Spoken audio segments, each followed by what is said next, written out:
కూకట్పల్లిలో మాజీ మంత్రి కేటీఆర్ మాట్లాడుతున్నారు. లైవ్ లో చూద్దాం. చేయాలని మాట్లాడుతూ ఉన్నాడంటే ఇది రాజకీయ దివాలా కోరతనం కాదా ఆలోచించమని చెప్పి నేను కోరుతా ఉన్నా. 20,000 లీటర్ల వరకు హైదరాబాద్ లో మంచినీళ్లు ఉచితంగా ఇచ్చిన ఘనత మన ముఖ్యమంత్రి పెద్దలు కేసీఆర్ గారు.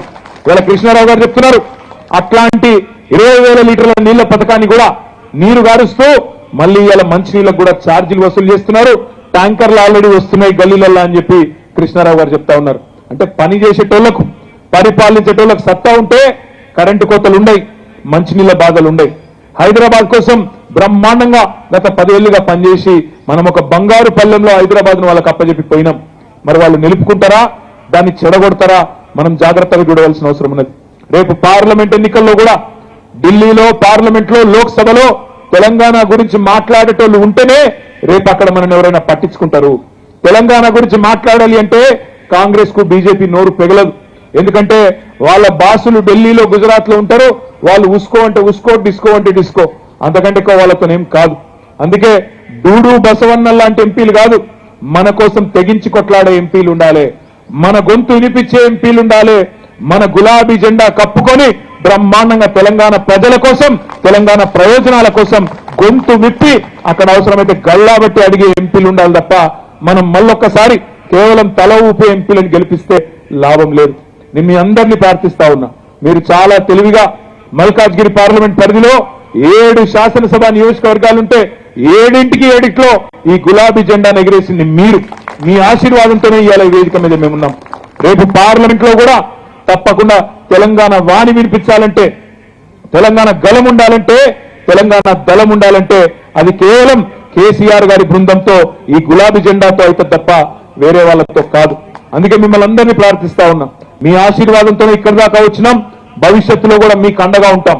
మీకు ఇండ్లు రాకపోయినా, మీకు కరెంటు విషయంలో తిప్పలైనా, మంచినీళ్ళ విషయంలో తిప్పలైనా, వాళ్ళు ఇచ్చిన హామీలు నిలబెట్టుకోకపోయినా కృష్ణారావు గారు, నేను, మా అద్దరితో పాటు 39 మంది శాసనసభ్యులు కూకట్పల్లికి ఎప్పుడు కావాలంటే అప్పుడు వస్తాం, మీకోసం గొంతు విప్పుతామనే మాట కూడా నేను విజ్ఞప్తి చేస్తా ఉన్నా. కార్యకర్తలు, నాయకులు మీరు అధైర్యపడవద్దు. ఎందుకంటే ఇవన్నీ సహజం. అప్పుడప్పుడు కింద పడతాం, అప్పుడప్పుడు లేచి నిలబడతాం. కానీ అల్టిమేట్ గా ఒకటి మాత్రం వాస్తవం, ప్రజాస్వామ్యంలో ప్రజల తీర్పే శిరోధార్యం. హైదరాబాద్ లో మనం గెలిచినాం, కొన్ని జిల్లాల్లో అక్కడక్కడ ఏమరుపాటుతో కొంత మోసం జరిగింది, ప్రజలు మోసపోయినారు. ఈ కాంగ్రెస్ పార్టీ ఇచ్చిన హామీలను కొంతమంది అమాయకులు నమ్మినారు. కానీ నమ్మిన వాళ్ళు ఈరోజు బాధపడుతా ఉన్నారు. రైతులు ఒకళ్ళ ముఖాలను చూసుకుంటున్నారు. ఇంతవరకు రైతు బంధు పడలేదు. 2 నెలలు అయిపోయింది. గ్రామాలలో ఇవాళ ఒకళ్ళ ఫోన్ ఒకరు చూసుకుంటున్నారు, ఒకళ్ళ ముఖం ఒకరు చూసుకుంటున్నారు. కేసీఆర్ ఉన్నప్పుడు 10 రోజులలో 7,600 కోట్లు పడుతుండే, ఈ ప్రభుత్వం వచ్చినాక అది లేదు ఇది లేదని బాధపడతా ఉన్నారు. అదేవిధంగా ఇవాళ గ్రామాలలో మీరు చూస్తున్నారు, సోషల్ మీడియాలో చూస్తున్నారు, ఫ్రీ బస్సు అని పెట్టిండ్రు. ఇక ఫ్రీ బస్సులు ఏమేమైతుందో నాకంటే బాగా ఆడబిడ్డలు మీరే చెప్పాలా.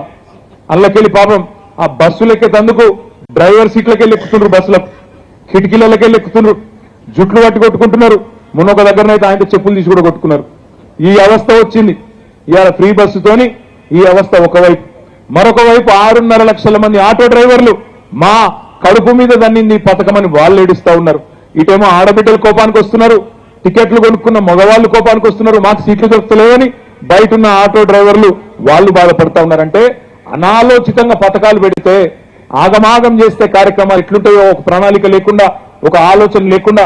మంచి పథకమే ఫ్రీ బస్సు, నేను కాదంటలేను, ఫ్రీ బస్సు మంచిదే. కానీ ఆడపిల్లకు కూర్చునేందుకు జాగా కూడా ఉండాలి కదా. బస్సులు పెంచాలి, బస్సులు లేని ఊర్లకు బస్సులు పెట్టాలి, బ్రహ్మాండంగా నడిపేయాలి, కొత్త బస్సులు పెట్టాలి, కండిషన్లు ఉన్న బస్సులు పెట్టాలి. 50 మంది ఎక్కే బస్సులో 150 మందిని ఎక్కించుడు, ఆగమాగం చేసుడు, ఒకళ్ళ మీద ఒకరు పడేటట్టు, ఒకళ్ళ మీద ఒకరు కొట్లాడుకునేటట్టు, ఇదేం దరిద్రమైన కథ. ఆలోచన చేయాలని చెప్పి నేను విజ్ఞప్తి చేస్తా ఉన్నాను.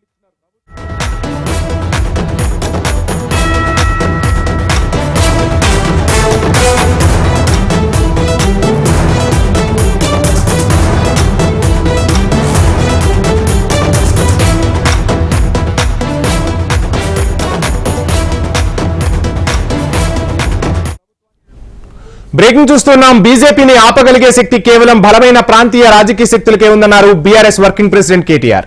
కాంగ్రెస్ కు డబ్బుంటే వారణాసిలో పోటీ చేసి గెలవాలని, కాంగ్రెస్ తనకున్న 40 స్థానాలను కూడా నిలబెట్టుకునే అవకాశమే లేదన్నారు.